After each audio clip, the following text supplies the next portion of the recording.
Hello everyone, मैं रश्मि आप सभी का अपने यूट्यूब चैनल पर स्वागत करती हूँ। आई होप कि आप सब लोग अच्छे हों और आप सबकी पढ़ाई लिखाई भी एकदम अच्छी चल रही हो। इधर आते हैं और क्लास की शुरुआत करते हैं।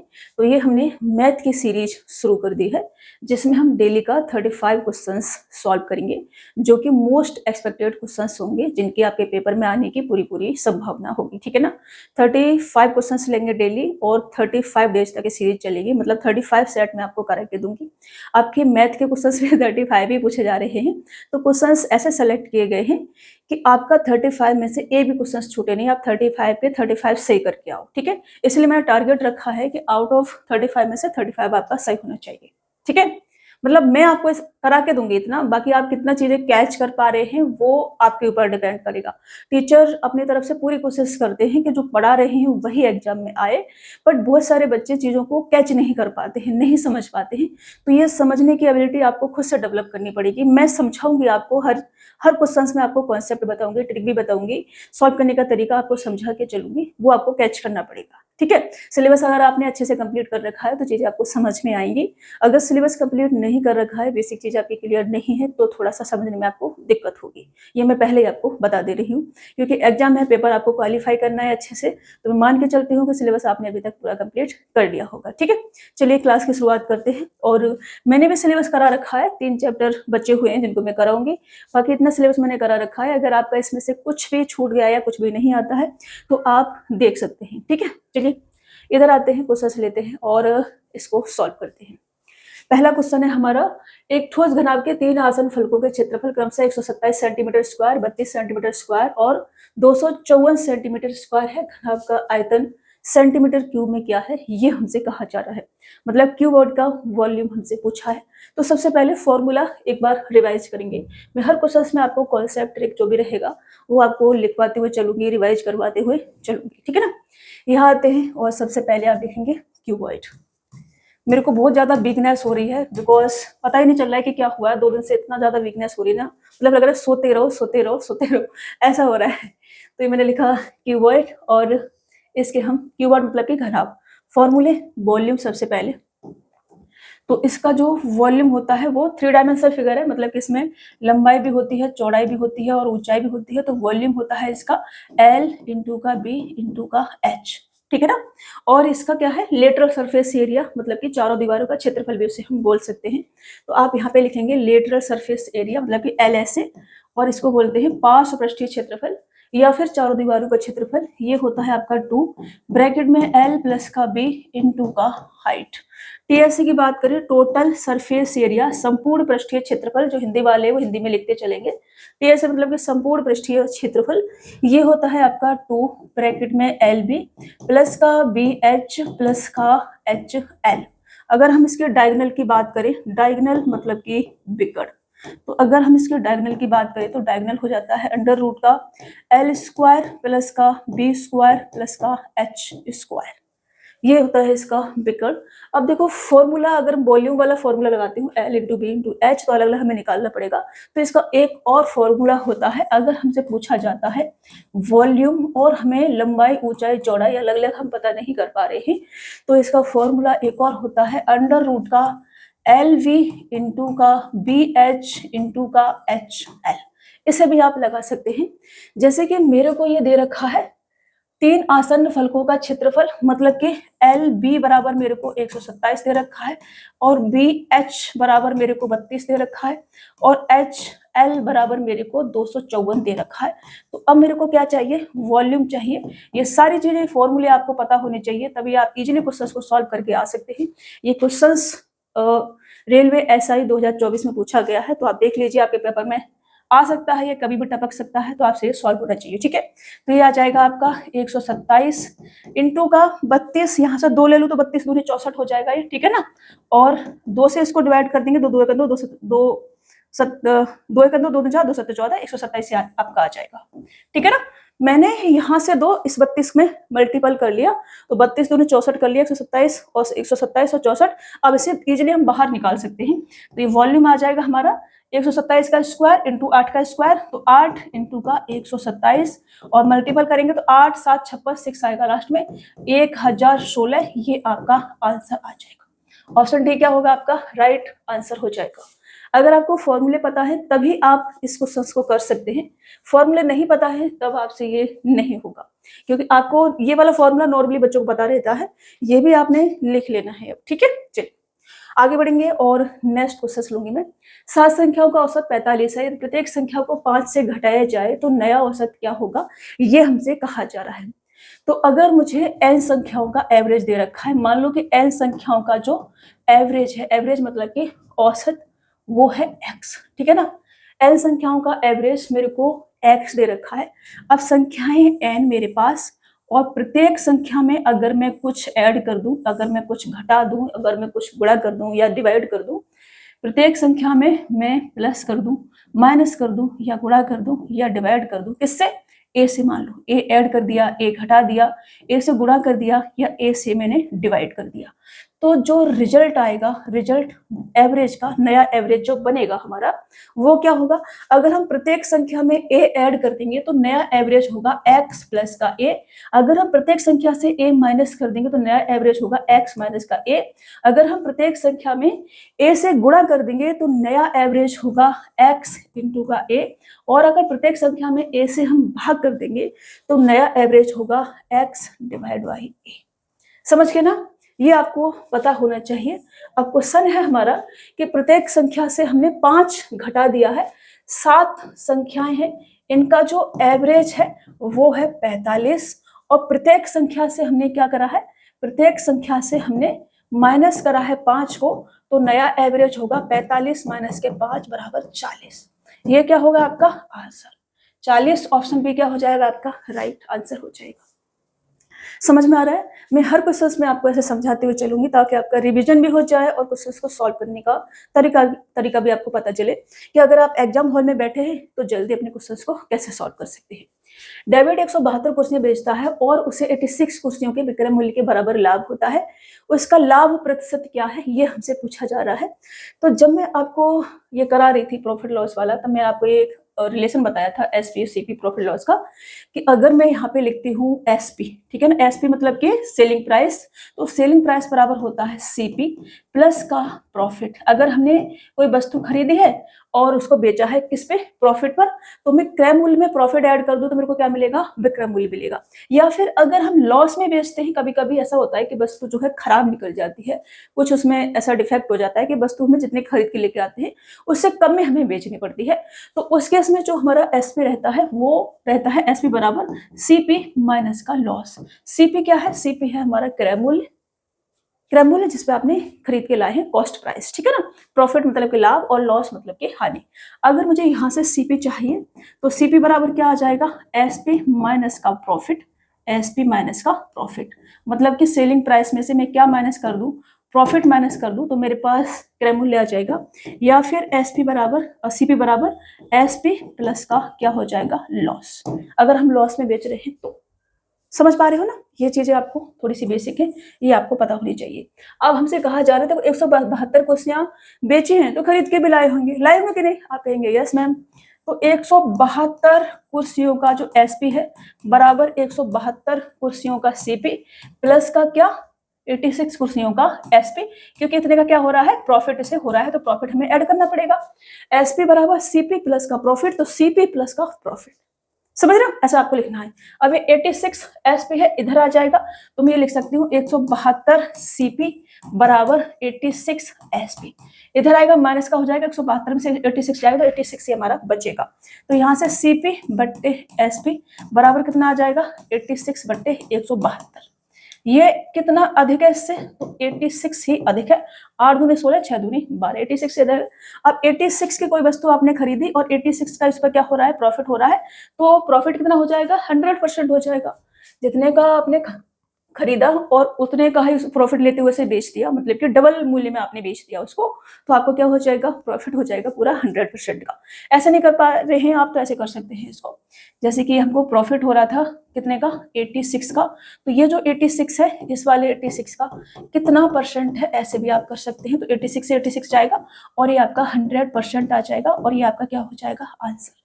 वैसे इसे इतना लंबा करने की जरूरत नहीं है, अगर आपकी बेसिक चीजें क्लियर हैं तो ये अगर आपको पूरा तरह से क्लियर है तो आप दिमाग में ही करेंगे, 86 ले जाकर के इधर ले जाएंगे तो आप पाएंगे कि 172 वस्तुओं का सीपी बराबर क्या आ जाएगा आपको 86 वस्तुओं का एस पे, वहां से अपना रेशियो लेके आराम से इसको सॉल्व कर सकते हैं। समझ रहे हो? चलो, लेकिन अगर समझ में नहीं आ रहा, ऐसे अगर आप लिख के करते हैं तो कभी गलत नहीं होगा जीवन में, ये है। वैसे आप एक लाइन में भी कर सकते हैं। एक ट्रेन 296 किलोमीटर की दूरी 148 किलोमीटर प्रति घंटे की गति से तय करती है और फिर 294 किलोमीटर की दूरी 98 किलोमीटर प्रति घंटे की गति से तय करती है। संपूर्ण दूरी के लिए ट्रेन की औसत गति क्या है, ये हमसे कहा जा रहा है। तो एवरेज स्पीड, एवरेज स्पीड बराबर होता है आपका कुल दूरी बट्टे कुल समय, ठीक है ना। टोटल डिस्टेंस बट्टे, यहाँ पे लिख देती हूँ, एवरेज स्पीड बराबर टोटल डिस्टेंस बट्टे टोटल टाइम, ठीक है ना। मतलब कि कुल दूरी बट्टे कुल समय आपका एवरेज स्पीड बराबर होता है। तो मुझे चाहिए एवरेज स्पीड, मुझे क्या चाहिए, एवरेज स्पीड चाहिए। तो कुल दूरी कितनी आ जाएगी 296 और 294, तो 400 9 18 580 6 4 10 590 टोटल डिस्टेंस हमारी आ जाएगी 590।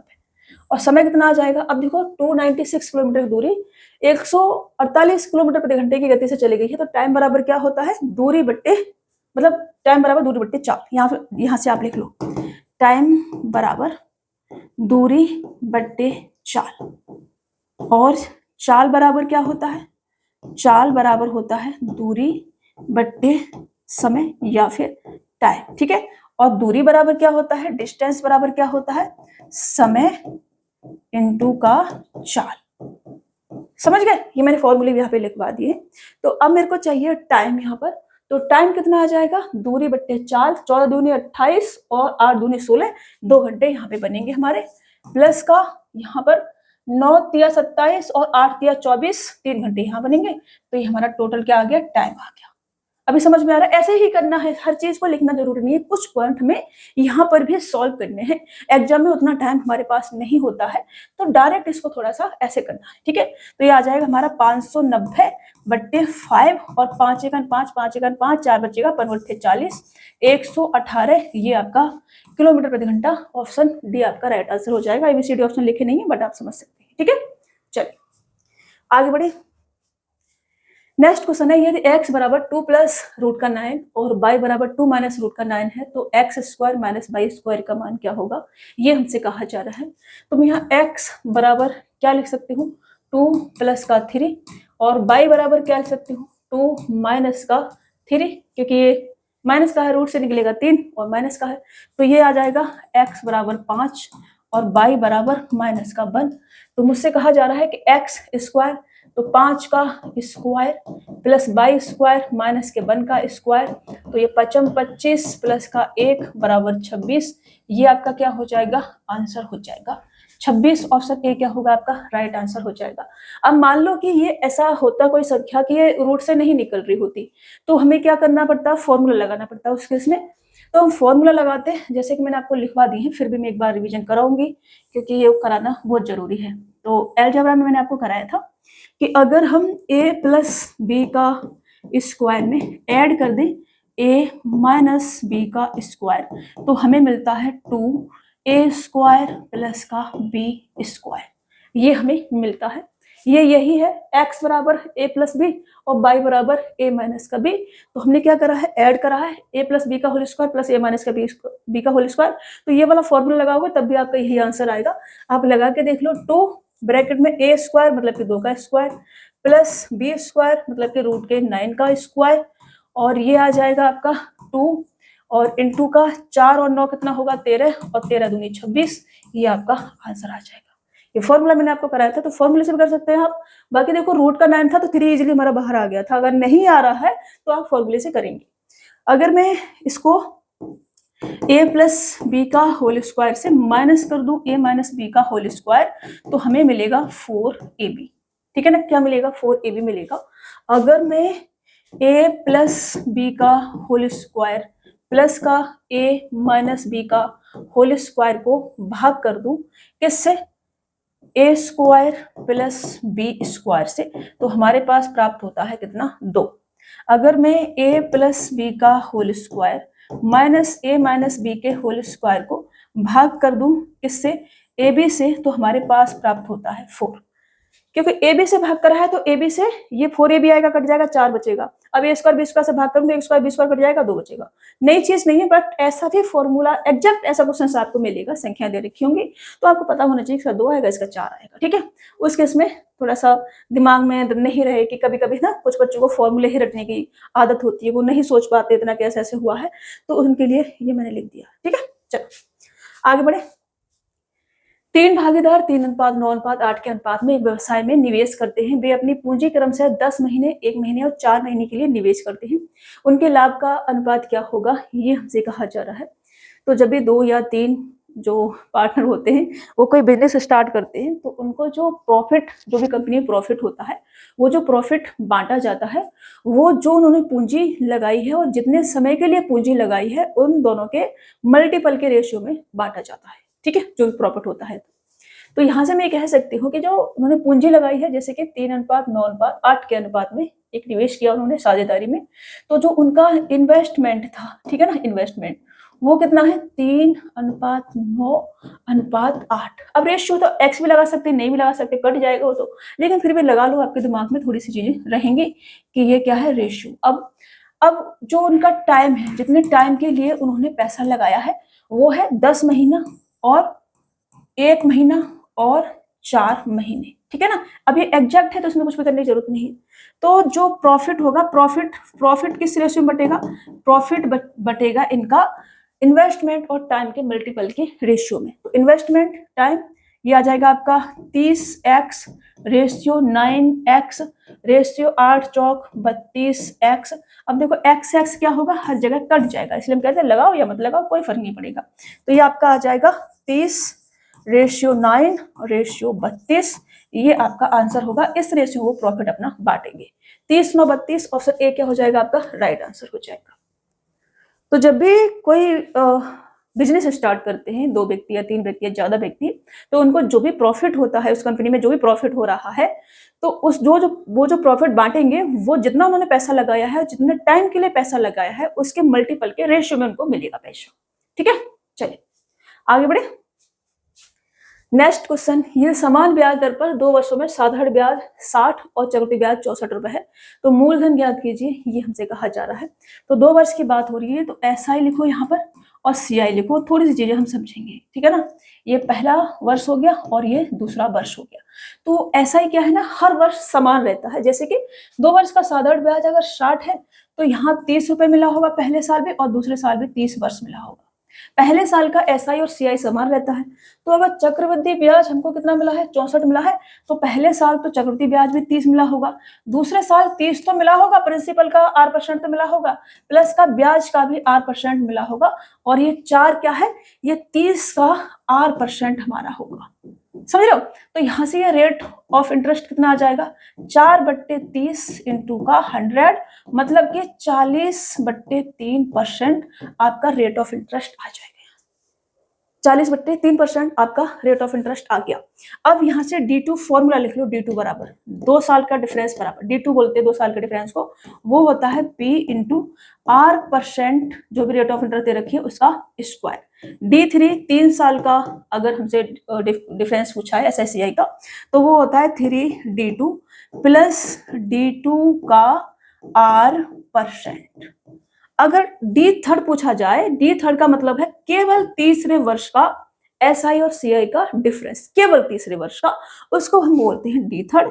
तो वो होता है 2D2 प्लस D2 का R%। ये फॉर्मूले आपको पता होने चाहिए, ठीक है ना, 3 फॉर्मूले हैं। अब हम अपने क्वेश्चंस पे आएंगे। हमसे पूछा है प्रिंसिपल, तो प्रिंसिपल इंटू का ये इसका स्क्वायर करेंगे तो 4 चौक 1600/9 इंटू का परसेंटेज है, तो ये आपका 10,000 आ जाएगा, बराबर डिफरेंस कितने का है SICI का, 4 का डिफरेंस आ जाएगा 2 साल का, ठीक है ना। तो ये 4, तो यहाँ से क्या करेंगे, 00 से 00 और 4 से ये 4 बार जाएगा, 4 से फिर ये 25 बार जाएगा, तो P बराबर कितना आ जाएगा, 25 निम्न 225, और ये आपका आंसर होगा 225। क्या होगा आपका आंसर, मतलब प्रिंसिपल कितना आ जाएगा, 225 आ जाएगा। समझ में आ रहा है। ये फॉर्मूले हैं 3 D2 2 साल का डिफरेंस, D3 3 साल का डिफरेंस, D3 केवल तीसरे वर्ष का SICI का डिफरेंस। ठीक है, चलिए नेक्स्ट क्वेश्चन लेते हैं। 56 मीटर और 154 मीटर विमाओं वाले आयत में अंकित किए जा सकने वाले सबसे बड़े वृत्त की परिधि मीटर में ज्ञात कीजिए, ये हमसे कहा जा रहा है। तो ये एक आयत है, उसके अंदर एक वृत्त बना दिया गया है, उस वृत्त की परिधि मतलब कि सर्कमफेरेंस हमसे पूछी है। तो सबसे पहले मैं डायग्राम बनाऊंगी, उसके थ्रू पहले आपको मैं समझाऊंगी। ठीक है, तो यहाँ मैंने बनाया एक आयत, ये हमने बनाया एक रेक्टेंगल। अब देखो जैसे साइड दे रखी है उस हिसाब से मैं बना रही हूँ उसको थोड़ा सा, तो ये मत कहना मैम आपने ज्यादा ऐसा कर दिया वैसा कर दिया। ठीक है, तो ये इसकी कहलाएगी चौड़ाई और ये कहलाएगी इसकी लंबाई। चौड़ाई हमको दे रखी है 56 मीटर और लंबाई हमको दे रखी है 154 मीटर। ठीक है, अब इसके अंदर एक सर्कल बना रखा है, सबसे बड़ा सर्कल ऐसे ही बनेगा जो कि विमाओं को टच करेगा, तो ये केवल किसको टच करेगा, लंबाई को टच करेगा। अब इसका सेंटर पॉइंट होगा और ये इसकी रेडियस होगी, ऊपर अगर इसे मिला दे तो ये भी इसकी रेडियस होगी। अब यहाँ से यहाँ तक ये जो लाइन है परिधि से टच करती है दोनों तरफ और सेंटर पॉइंट से गुजरती हो तो वो क्या कहलाती है, व्यास कहलाती है। तो मैं यहाँ से ये कह सकती हूँ कि चौड़ाई जो है इसकी, इसके बराबर क्या है आपका 2r, और 2r बराबर मुझे दे रखा है 56 और मेरे से पूछा है परिधि मतलब कि सर्कमफेरेंस। परिधि बराबर क्या होता है, वो होता है 2 पाई r और 2r बराबर ही है तो पाई से मैं गुणा कर देती हूँ। तो 56 इंटू का पाई की वैल्यू मेरे को 22/7 दे रखी है कि यूज करनी है, तो 7 8 56 8 दूनी 16, ये आपका आंसर हो जाएगा 176। ये क्या होगा आपका आंसर, समझ रहे हो? ऐसा आप जल्दी से कर सकते हैं। अभी मैं आपको फॉर्मूले भी बताती हूँ। तो सबसे पहले हम बात करेंगे सर्कल की। तो सर्कल, सर्कल मतलब कि वृत्त, थोड़ा सा नीचे से ले लेते हैं।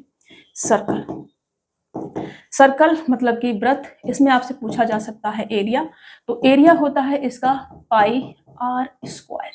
इसमें आपसे पूछा जा सकता है सर्कमफेरेंस मतलब कि परिधि।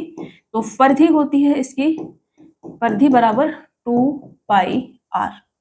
इसमें आपसे पूछा जा सकता है व्यास, व्यास तो आपको पता है 2r बराबर होता है, फिर मैं लिख लूं, ठीक है ना।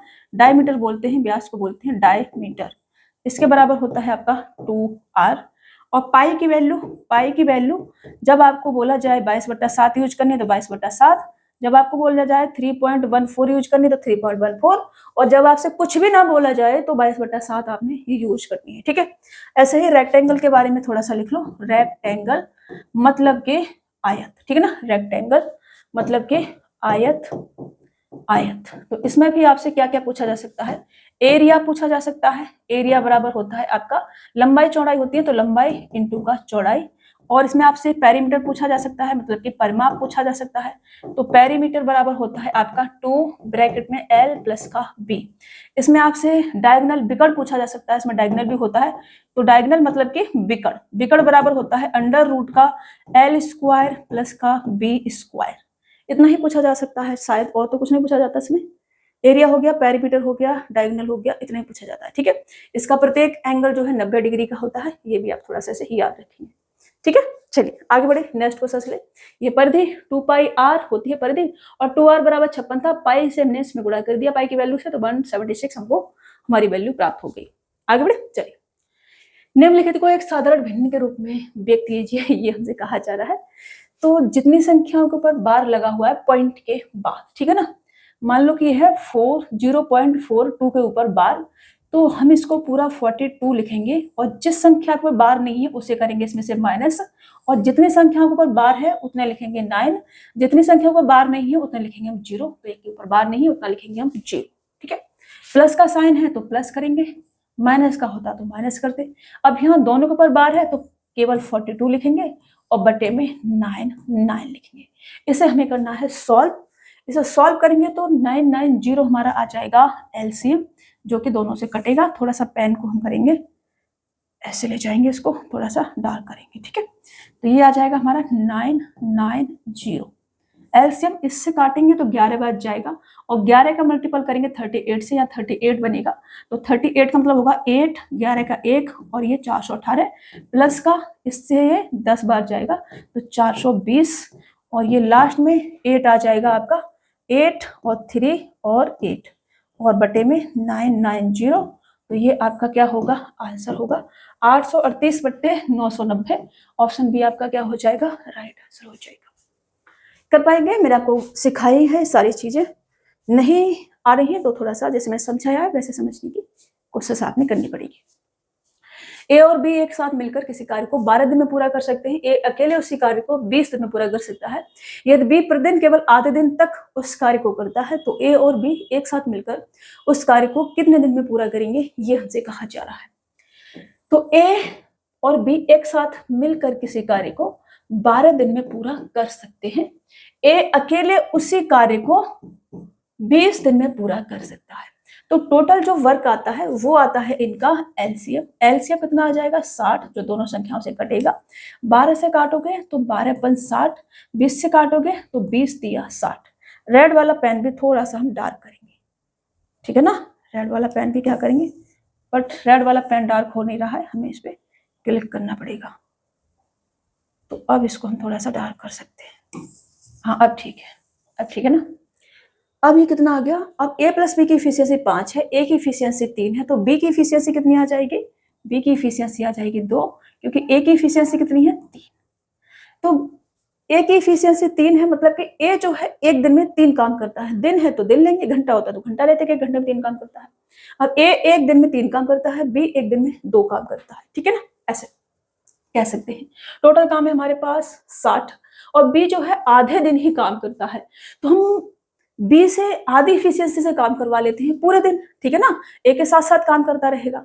ऐसा होता है ना गांव में, कोई व्यक्ति बहुत जल्दी जल्दी काम करता है तो वो जल्दी काम करके खत्म करे निकल जाता है, एक व्यक्ति करता रहता है, तो उससे कहते हैं भाई धीरे धीरे काम कर ले, शाम तक मेरे साथ लगा रहे, है ना, ताकि मुझे अकेले काम नहीं करना पड़ेगा। तो वैसे ही इससे करवा लेते हैं। इसे बी से कहते हैं बी भाई तू धीरे धीरे काम कर ले और एक के साथ लगा रहे, मतलब कि आधे दिन की जगह पे तो पूरा दिन लगा रहे, अपनी जितनी ताकत लगा रहे तो ताकत आधी कर दे, ठीक है ना, ऐसे करते हैं। तो यहाँ से ए की इफिशियंसी ए प्लस बी मिल करके एक दिन में कितना काम करेंगे 3, प्लस का बी से हम आधा पूरे दिन काम करवा रहे हैं, तो इफिशियंसी आधे ले लेते हैं इसकी, ठीक है ना, आधे ले लेते हैं तो 1, तो ये कितना आ जाएगा 4। अब एक दिन में 4 काम करते हैं, काम कितना करना है 60, तो कितना टाइम लगेगा 15 चौका 60, 15 दिन का टाइम लगेगा। ये क्या आ जाएगा आंसर 15 दिन, ऑप्शन सी क्या होगा राइट आंसर हो जाएगा।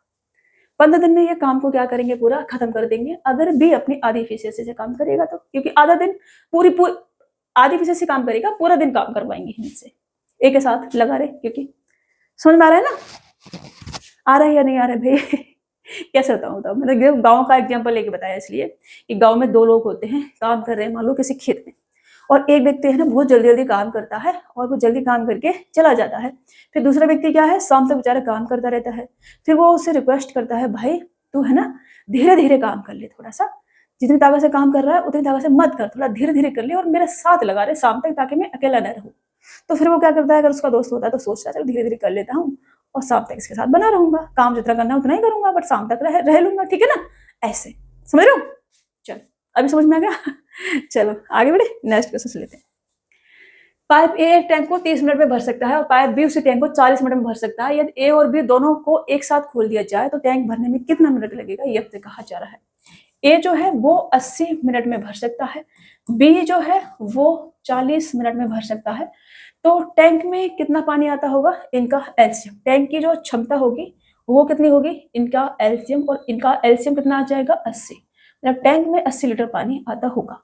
80 से काटोगे तो 1 बार जाएगा, 40 से काटोगे तो 2 बार जाएगा। तो ए की इफिशियंसी 1 है, बी की इफिशियंसी 2 है, तो दोनों को मिल के काम करना है ए प्लस बी को। तो टाइम कितना लगेगा 80/3, इसका मतलब क्या होगा 3 दूनी 6 और 3 18 और 2/3, 26 सही 2/3, ये क्या हो जाएगा आंसर। 26 सही 2/3 ऑप्शन बी होगा राइट आंसर। 26 सही 2/3 मिनट लग जाएंगे अगर ये दोनों एक साथ मिल करके टैंक को भरते हैं, ठीक है। चलो ये सारे में करा रखे, बहुत बेसिक से क्वेश्चन है। 3 फर्नीचर वस्तुओं का औसत मूल्य 16,020 रुपए है, ये इनके मूल्यों का अनुपात 3 रुपये 5 रुपये 7 है। तो सबसे महंगी वस्तु का मूल्य क्या है, ये हमसे कहा जा रहा है। तो देखो ये है एवरेज मूल्य, तो टोटल मूल्य आ जाएगा 16,020 इंटू का 3। तो मैं यहाँ से कह सकती हूँ 7 5 12 और 3 15, 15x बराबर 16,020 इंटू का 3 टोटल मूल्य, क्योंकि ये है एवरेज मूल्य, समझ रहे हो और 3 वस्तुएं हैं तो टोटल मूल्य आ जाएगा 16,020 इंटू का 3। सबसे महंगी वस्तु कौन सी होगी, जिसका रेशियो ज्यादा है, मतलब कि 7x वाली, तो मुझे चाहिए 7x की वैल्यू। तो 7x बराबर कितना आ जाएगा भाई, यहाँ से इसको काटोगे 5 बार जाएगा और इस 5 से इसको काटोगे तो 5 दिया 15, 5 दूनी 10 और 0 और 5 चौक 20, ये आ जाएगा। और 7 चौक 28, 8 आएगा लास्ट में, एक ही में दे रखा है, तो 22,428 ये इसका आंसर हो जाएगा। 22,428, 22,428 ऑप्शन बी क्या होगा, राइट आंसर हो जाएगा। समझ में आ गया, आसान था बहुत ज्यादा। दो संख्याओं का एलसीएम और एचसीएफ क्रमशः 192 और 32 है। यदि उनमें से एक संख्या 64 है तो दूसरी संख्या ज्ञात कीजिए, ये हमसे कहा जा रहा है। तो मैंने आपको लिखवाया था कि एलसीएम इनटू का एचसीएफ बराबर पहली संख्या इनटू का दूसरी संख्या होता है। अगर आपको नहीं पता है तो इसे आप क्या करेंगे, लिख लेंगे। तो एलसीएम है 192, एचसीएफ है 32, बराबर एक संख्या और उसमें से 64 है और दूसरी संख्या हमसे पूछी है। तो यहाँ से 32 दूनी 64, सेकंड संख्या होगी 2 से इसे डिवाइड करेंगे, 2 निम 18 और 2 छिक्के 12, 96 क्या हो जाएगा, हमारा आंसर हो जाएगा। इस 2 से इसको डिवाइड करेंगे तो 96 हमारा यहाँ पर आ जाएगा। 96 ऑप्शन ए हो जाएगा हमारा राइट आंसर। ये फॉर्मूला आपको पता होना चाहिए। कोई धनराशि 20% वार्षिक साधारण ब्याज की दर से 4 वर्षों में 2,160 रुपए हो जाती है। उसी धनराशि पर उसी दर से 2 वर्षों में साधारण ब्याज कितना होगा, ये हमसे कहा जा रहा है। कोई धनराशि 20% साधारण ब्याज की दर से 4 वर्षों में 2,160 हो जाती है, मतलब इसमें इसका प्रिंसिपल भी इंक्लूड है।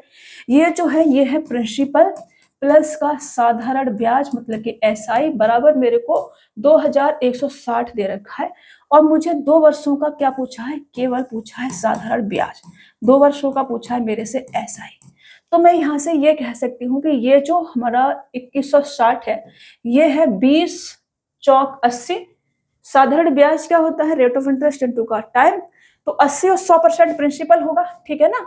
तो मैं यहाँ से ये कह सकती हूँ कि 100% प्रिंसिपल प्लस का 80% ब्याज, मतलब कि 180% की वैल्यू मुझे दे रखी है 2,160, ये कह सकती हूँ। 2 साल का एसआई कितना आ जाएगा, 2 साल और 20% रेट ऑफ इंटरेस्ट है, तो 40% की वैल्यू मुझे चाहिए, ये मेरे से पूछा है। समझ रहे हो, देखो एक एक पॉइंट में कितना अच्छे से समझा रही हूँ, आपको समझ में आना चाहिए। अगर आप भी कहोगे ना समझ में नहीं आ रहा है तो फिर प्रॉब्लम आप में है, मुझ में नहीं है, उसे सही करो, ठीक है। ये इसका कितना गुना है, ये है 18 एक 18 और 18 दूनी 36, मतलब कि ये आपका 12 गुना है। तो इधर भी कितना करेंगे हम, 12 गुना करेंगे, तो 12 चौक 48, मतलब 480 क्या हो जाएगा आपका आंसर। 480 रुपए क्या मिलेगी आपको, ब्याज मिलेगी 2 साल में। समझ गया, चलो भाई आगे बढ़े, नेक्स्ट क्वेश्चन ले ले। x का न्यूनतम मान ज्ञात कीजिए ताकि संख्या इतनी इतनी इतनी 8 से विभाज्य हो जाए। कोई भी संख्या कितनी बड़ी है, अगर वो 8 से डिवाइड हो रही होगी तो लास्ट के 3 डिजिट आपको सिर्फ चेक करने हैं। अगर लास्ट के 3 डिजिट 8 से डिवाइड हो जाएंगे तो फिर पूरी संख्या जो है 8 से डिवाइड हो जाएगी। मतलब कि मुझे चेक करना है 3x और 2, ये अगर 8 से डिवाइड है तो पूरी संख्या ये वाली 8 से डिवाइड हो जाएगी।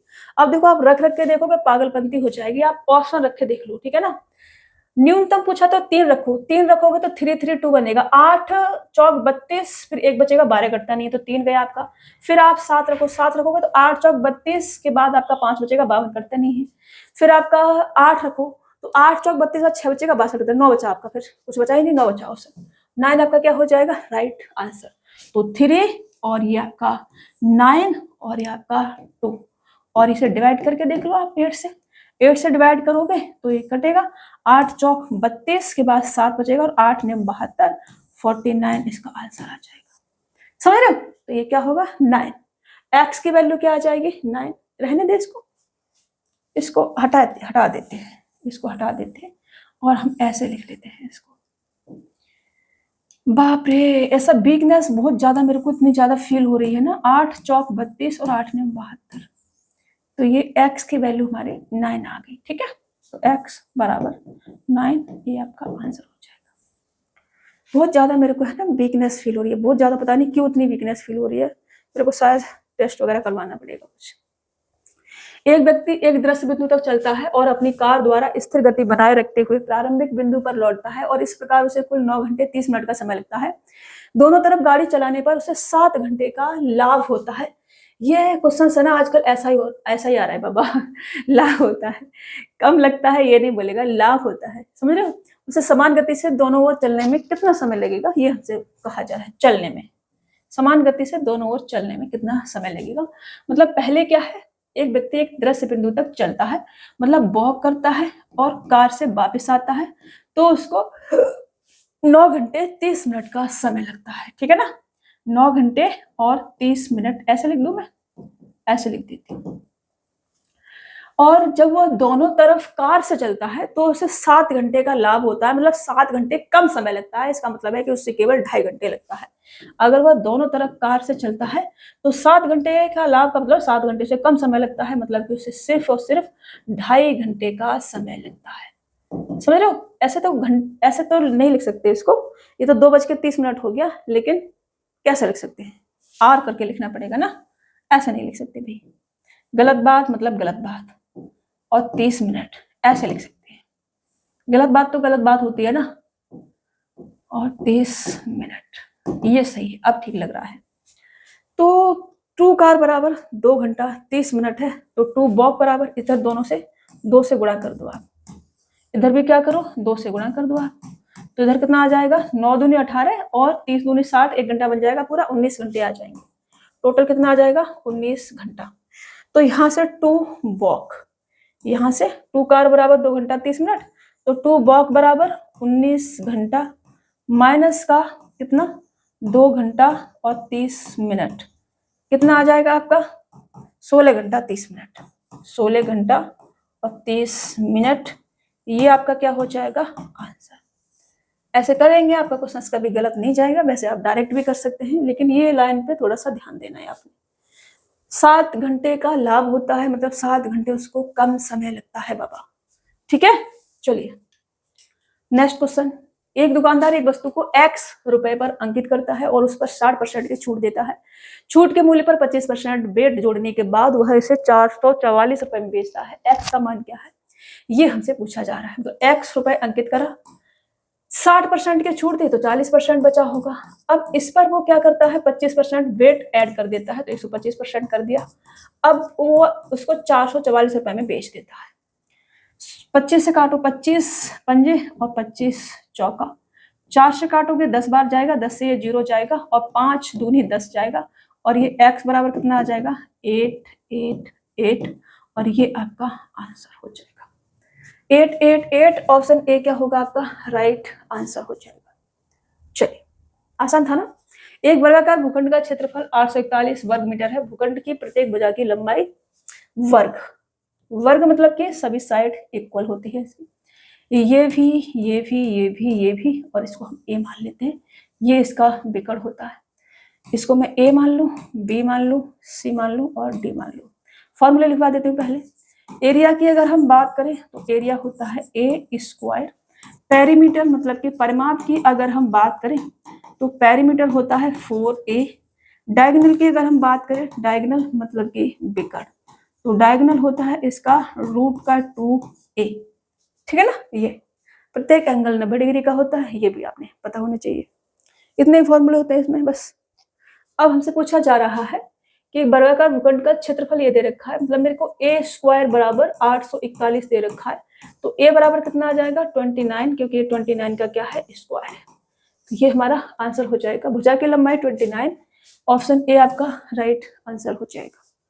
समझ में आया। चलो, दिया गया वृत्तालेख एक कार्यालय के निर्माण की लागत के बंटवारे को दर्शाता है। यदि निर्माण की कुल लागत बाप रे 9 लाख रुपए है, तो सीमेंट पर खर्च की गई राशि श्रम पर खर्च की गई राशि से कितना अधिक है। ये है हमारा सीमेंट और ये है हमारा श्रम। कितना अधिक है 7%, तो मेरे को 9 लाख का कितना चाहिए 7%, 9 7 63,000 होता है, तो ये आपका क्या आ जाएगा आंसर। लेकिन एक जरूरत थोड़ी है कि सब हम लिखते ही रहेंगे, डायरेक्ट कर सकते हैं। 9 7 63 आप ऑप्शन में देख सकते हैं। ठीक है, चलिए 7% अधिक था बस।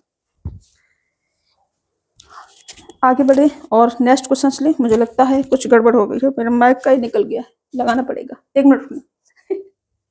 कुछ ना कुछ हो जाता है सच में, सॉरी।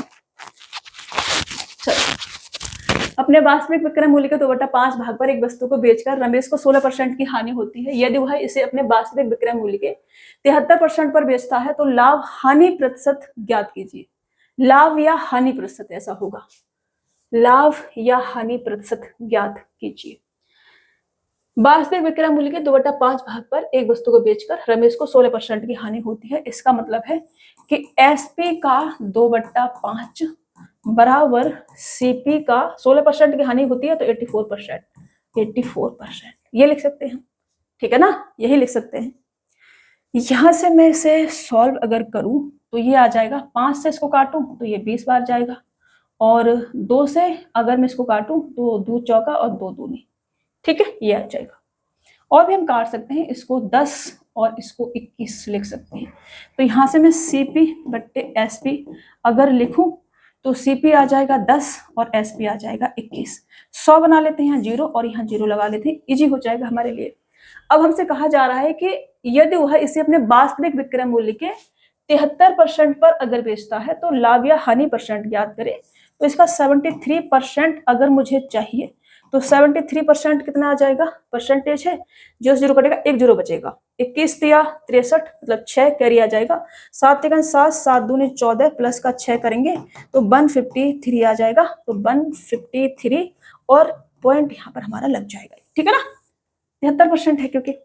तो प्रॉफिट कितने का हो रहा है, प्रॉफिट हो रहा है 53.3 का, और कितने पर, 100 पर, तो यही परसेंटेज हो जाएगा, तो यही क्या होगा आंसर, प्लस का है तो प्रॉफिट हो रहा है, तो ऑप्शन डी आपका राइट आंसर होगा, प्रॉफिट इस पर होगा, ठीक है।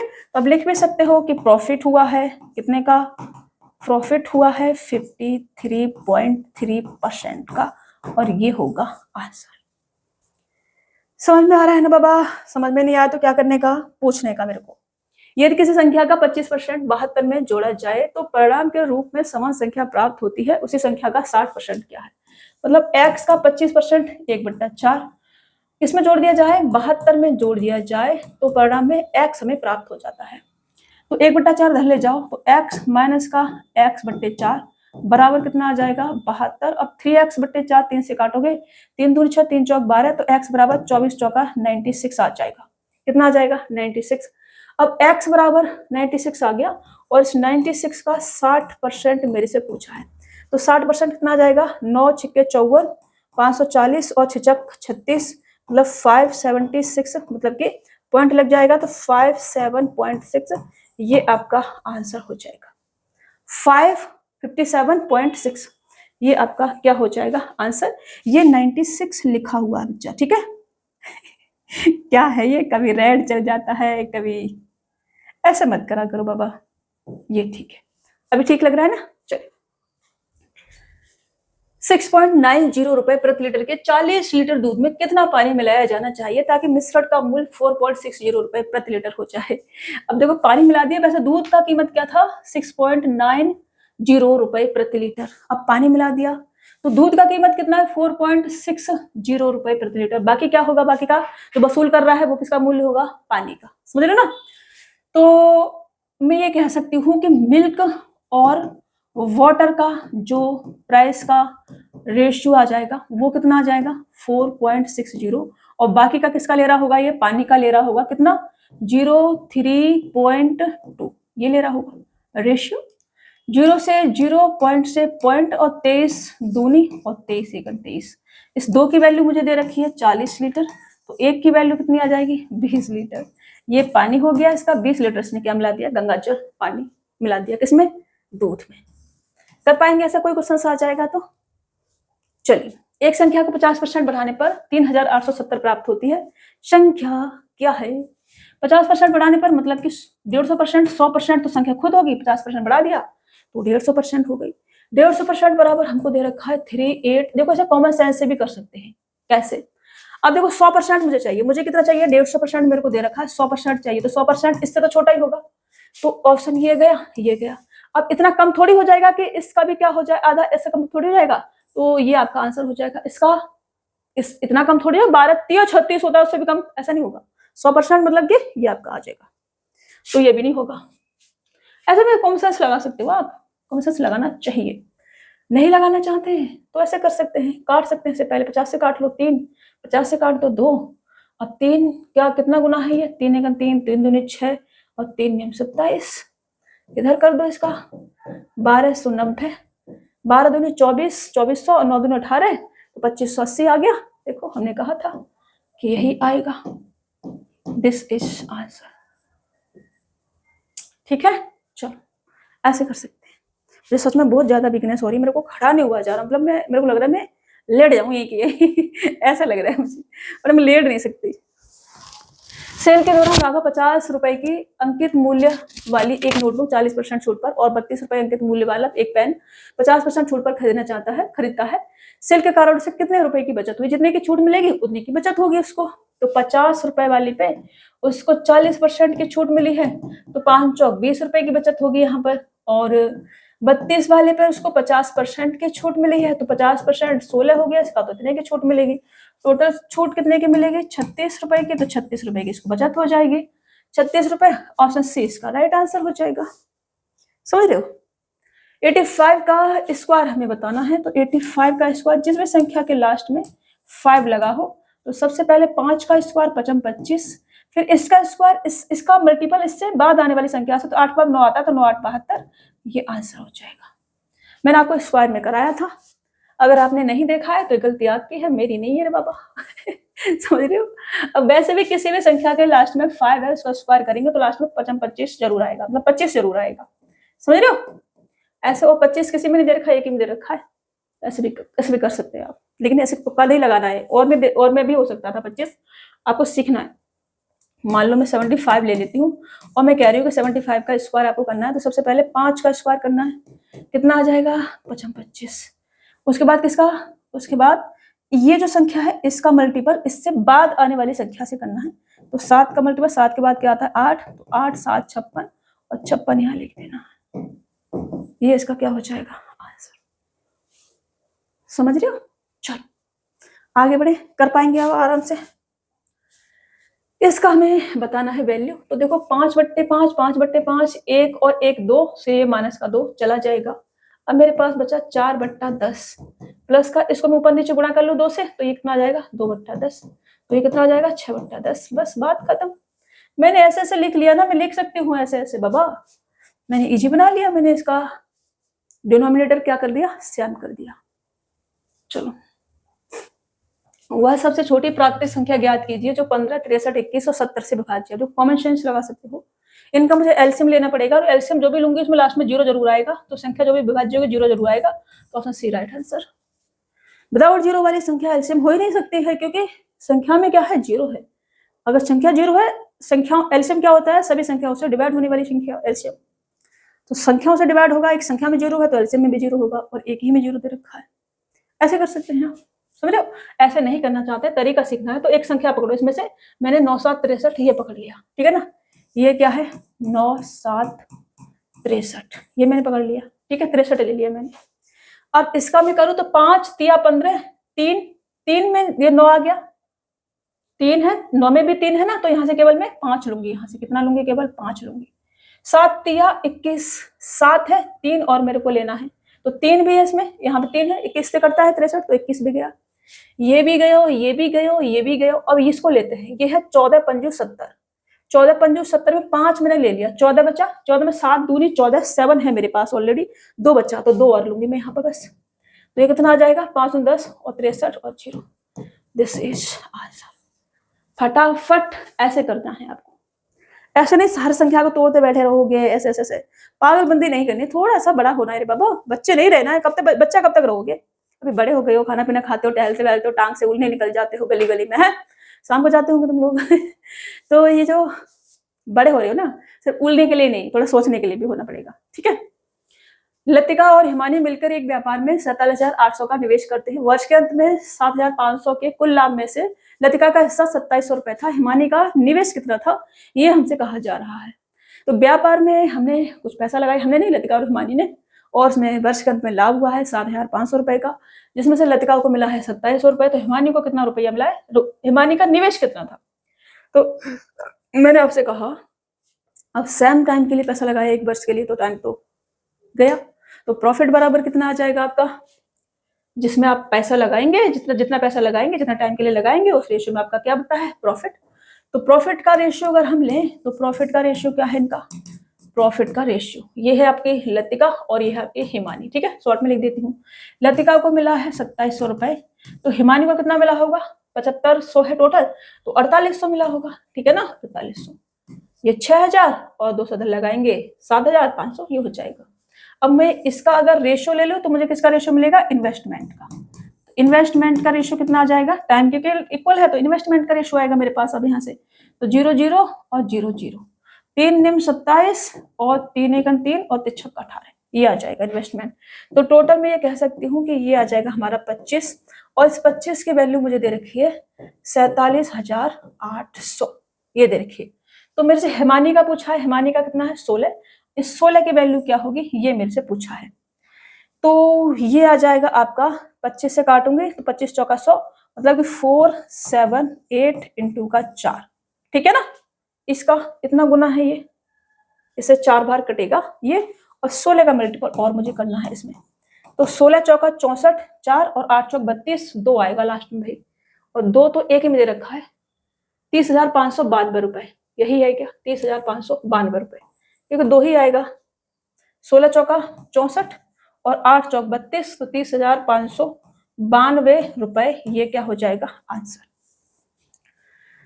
समझ में आया, नहीं आया समझ में ना, देखो ये इसका कितना गुना है रे बाबा, ये है इसका 25 एकन 25, और उसके बाद 17 और 5 22 और 228, 25 निम्मा 225 के बाद 3 बचेगा, 25 एकन 25 दूनी 50, अब 16 दूनी 32, 2 ही आएगा, 2 एक में है, तो ये आपका आंसर हो जाएगा, ठीक है, समझ रहे हो। देखो मैं कर देती हूँ पूरा, 16 दूनी 32, कैरी लेंगे 3 आ जाएगा, 16 और 3 19, कैरी लेंगे 1 आ जाएगा, फिर 16 निम्मा 144, 16 निम्मा 144 और 1 45, तो ये 145 का मतलब 5 लिख दिया, 14 बचा, फिर 16 एकन 16, 16 और ये कितना है आपका 14, तो ये आपका 20 और 30 आ जाएगा, तो ये आपका 30,592 ही हो जाएगा।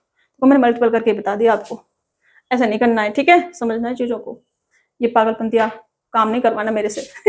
चलो, ये 36 और 18 का तृतीय अनुपाती x है, तो x का मान क्या होगा पहले समझ लो इसको थोड़ा सा, मीन तीनों लिख लो, मीन प्रोपोर्शन, मध्यानुपाती, शॉर्ट में रहने देती हूँ, ये होता है आपका ए बी का, ए बी लिख लेती हूँ, ए बी का मीन प्रोपोर्शनल, ठीक है ना, ये होता है रूट का ए बी का थर्ड प्रोपोर्शनल, तृतीय अनुपाती, ठीक है ना, थर्ड प्रोपोर्शनल, ये होता है आपका बी स्क्वायर बट्टे ए बी सी का फोर्थ प्रोपोर्शनल,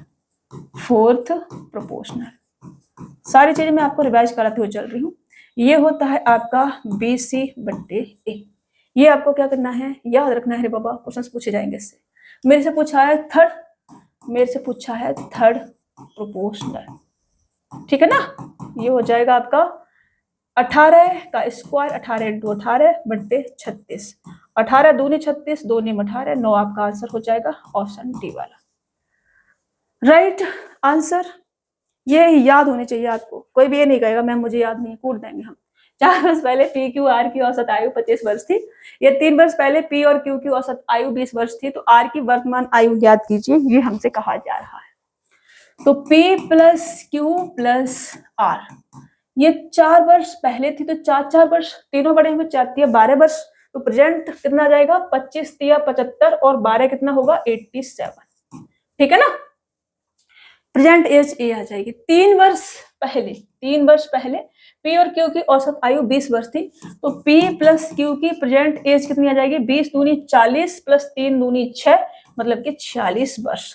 तो केवल आर की प्रेजेंट एज कितनी आ जाएगी 1/4, 41 वर्ष, ठीक है ना, 41 वर्ष, ये आंसर हो जाएगा।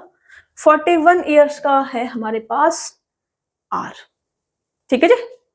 चलिए 16 32 64 128, इसी क्रम में सीरीज चल रही है। 11वां पद क्या होगा ये हमसे पूछा है, तो ये है आपका कौन से गुणोत्तर श्रेणी, मतलब कि ज्योमेट्रिक प्रोग्रेशन, जीपी इसको बोलते हैं। तो इसमें क्या होता है, जो टर्म हमसे पूछा जाता है, मान लो कि टी एन हमसे पूछा गया है, तो ये होता है ए, और ये ए होता है फर्स्ट वाला टर्म इनटू का आर, आर होता है कॉमन रेशियो, इसकी पावर n माइनस का 1, मैं लिख देती हूँ यहाँ पे। टी एन है पद की संख्या, जो पद हमसे पूछा जा रहा है, ठीक है ना, n। a है हमारा प्रथम पद, प्रथम पद, और r है कॉमन रेशियो, सर्वानुपात, ठीक है ना, कॉमन रेशियो, सर्वानुपात। n है पद की संख्या, n क्या है, पद की संख्या, ठीक है ना, ओके। तो मेरे से क्या पूछा है, मेरे से पूछा है 11वां पद, मेरे से पूछा है T11। तो पहला पद क्या है 16, इनटू का कॉमन रेशियो क्या है 2, 2 10 गुणा हो जाए, देखो 16 दूनी 32, 32 दूनी 64, 64 दूनी 128, ऐसे चल रहा होगा। तो यहां से मैं इधर लिख देती हूँ, ठीक है ना। a बराबर 16 और r बराबर कितना है हमारे पास में 2, और n बराबर कितना है हमारे पास में 11, और मुझे क्या चाहिए T11। तो ये आ जाएगा 16 इंटू का 2 की पावर 11 माइनस का 1, मतलब कि 16 इंटू 2 की पावर 10, मतलब कि 16 इंटू 2 की पावर 10 का मतलब होता है 1024, और इसका मल्टीपल करेंगे तो आपको मिलेगा 16 चौका 64, तो सभी में दे रखा है, हैं? 16 चौका 64, 4 तो आएगा 16,384, 16,384 ऑप्शन बी आपका राइट है, 16,384। देखो बच्चों की तरह मैं आजकल बूम बूम करना भी सीख गई हूँ। मेरा बाबू है ना आजकल गाड़ी चलाता रहता है ऐसे बूम बूम, तो उसके साथ मैं भी बच्चा जैसा हो गया हूँ, समझ में? इसको मल्टीपल करना है, देखो 16 चौका 64 कैरी लेंगे 6, 16 दूनी 32 और 6 38 कैरी लेंगे 3, फिर 0 है तो 3 का 3, फिर 16 का 16 हो गया। चलिए आगे बढ़े। ये है हमारा गुणोत्तर सीरीज चल रही है, ज्योमेट्रिक प्रोग्रेशन। इसमें जो भी हमको पद चाहिए वो Tn बराबर a पहला पद इंटू r की पावर n माइनस का 1, ये हमारा होता है। 1 2 3 डॉट डॉट डॉट n की संगत बारंबारता के साथ मानो 1 2 3 4 डॉट डॉट n का माध्य ज्ञात कीजिए। तो संगत बारंबारता भी चल रही है, मतलब इसका मतलब ये है कि हमें नंबर लिखूं और यहाँ में क्या लिखूं, फ्रीक्वेंसी, ठीक है ना। यहाँ में क्या लिखूं, फ्रीक्वेंसी, फ्रीक्वेंसी, और ऐसे कॉलम बना दो, ठीक है। ये कह रहे हैं कि 1 है, ये 2 है, ये 3 है, ये 4 है, और ऐसे ऐसे चलता जा रहा है n तक, ठीक है। ये 1 को 1 बार लिखा गया है, 2 को 2 बार लिखा गया है, 3 को 3 बार लिखा गया है, 4 को 4 बार लिखा गया है, और ऐसे डॉट डॉट डॉट n को n बार लिखा गया है। ये हमसे कहा जा रहा है, समझ रहे हो, क्या समझ रहे हो?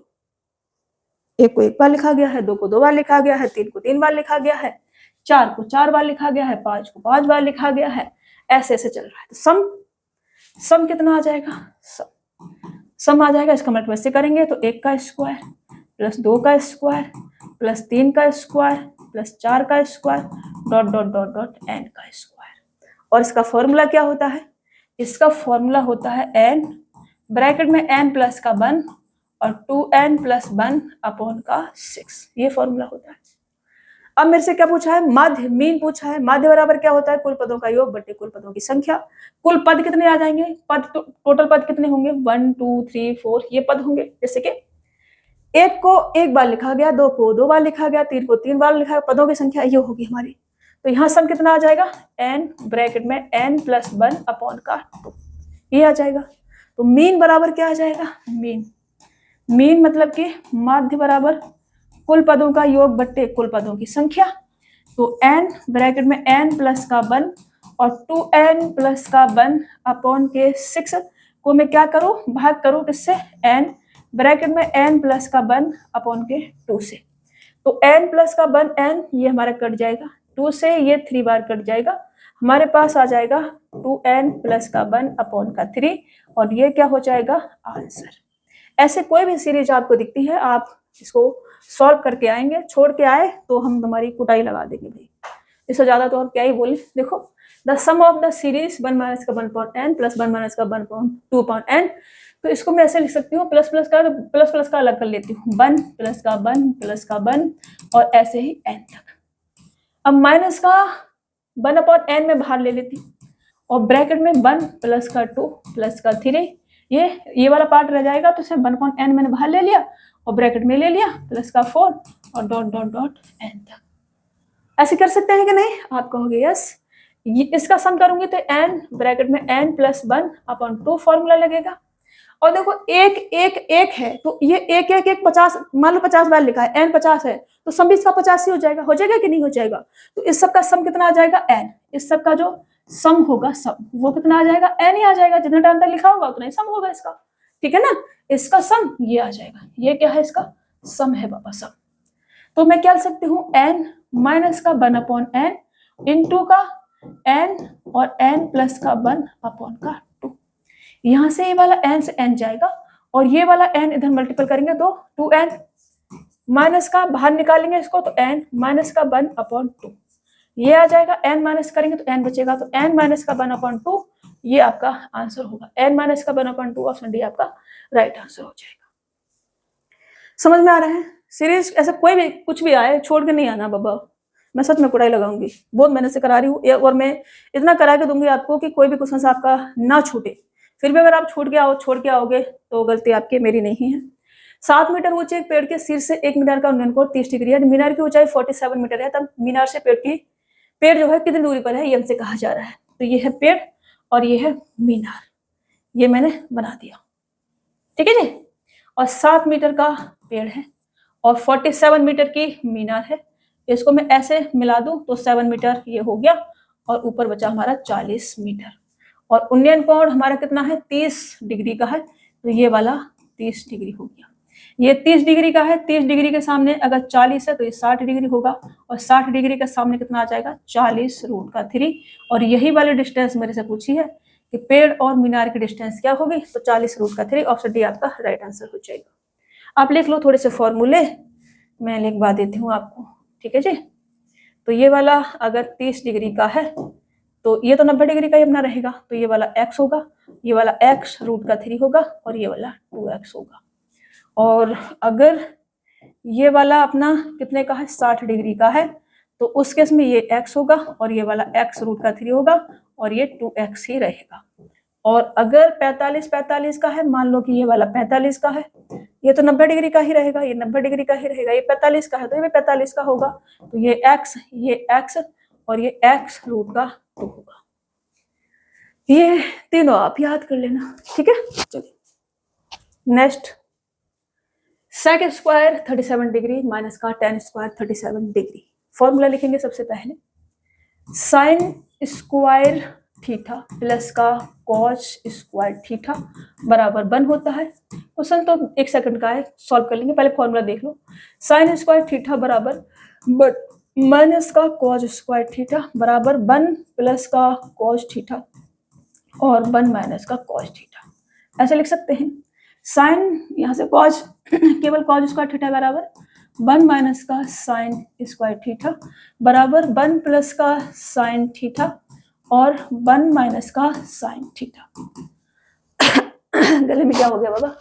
ये मैंने एक फॉर्मूला तोड़ा है, ठीक है। ये 3 क्या होती है? आइडेंटिटीज होती है, इनको थोड़ा सा याद रखेंगे। फर्स्ट वाली, सेकंड वाली, सेक स्क्वायर थीटा माइनस का टेन स्क्वायर थीटा बराबर 1 होता है। तो इसका आंसर क्या होगा? 1 होगा, sec square theta minus tan square theta. लेकिन आपने और चीजें सीखनी है अभी, ठीक है। इसको मैं ब्लू से करती हूँ। सेक स्क्वायर थीटा माइनस का टेन स्क्वायर थीटा बराबर क्या होता है? 1 होता है। मैं इसको क्या लिख सकती हूँ? मैं इसको ऐसे भी लिख सकती हूँ कि सेक स्क्वायर नहीं लगाऊंगी, सेक थीटा प्लस का टेन थीटा और सेक थीटा माइनस का टेन थीटा बराबर 1, ऐसे भी लिख सकती हूँ। यहाँ से मैं सेक थीटा प्लस का टेन थीटा बराबर 1/सेक थीटा माइनस का टेन थीटा भी लिख सकती हूँ। लिख सकती हूँ नहीं? आप कहोगे यस। यहाँ से मैं सेक थीटा माइनस का टेन थीटा बराबर 1/सेक थीटा प्लस का टेन थीटा भी लिख सकती हूँ। लिख सकते हो कि नहीं? आप कहोगे यस मैम लिख सकते हो। इसको मैं ऐसे भी लिख सकती हूँ कि सेक स्क्वायर थीटा बराबर 1 प्लस का टेन स्क्वायर थीटा, ऐसे भी लिख सकती हूँ, ठीक है ना। एक और है तीसरा वाला, तीसरी वाली आइडेंटिटीज भी लिखेंगे। कोसेक स्क्वायर थीटा माइनस का कॉट स्क्वायर थीटा बराबर 1। और इसको भी आप इस जैसे सेक स्क्वायर और टेन स्क्वायर का तोड़ा, ऐसे इसको भी सेम तरीके से तोड़ सकते हैं। यहाँ से मैं कोसेक लिखना है बाबा, यहाँ से मैं कोसेक स्क्वायर थीटा बराबर 1 प्लस का कॉट स्क्वायर थीटा भी लिख सकती हूँ। यहाँ से मैं कोसेक थीटा प्लस का कॉट थीटा और कोसेक थीटा माइनस का कॉट थीटा माइनस का कॉट थीटा बराबर 1 भी लिख सकते हो। ठीक है, तो ये आपको मैंने 3 आइडेंटिटीज रिवाइज करा दी है, ये आपको पता होना चाहिए। इसका आंसर क्या हो जाएगा हमारा 1 हो जाएगा। आज का ये लास्ट क्वेश्चन था। आई होप आपको समझ में आया होगा और आज की क्लास आपको अच्छे समझ में आई होगी। हर क्वेश्चन को मैंने अच्छे से समझाने की कोशिश की है। फिर भी अगर आपको लगता है कि कोई क्वेश्चन ऐसा है जो आपको समझ में नहीं आया है तो पूछ सकते हैं। ठीक है, चलिए मुलाकात होगी आपसे नेक्स्ट क्लास में। तब तक के लिए अपना ख्याल रखना, स्वस्थ रहना, मस्त रहना और खुश सारा मन लगा के पढ़ते रहना। ठीक है, चलिए।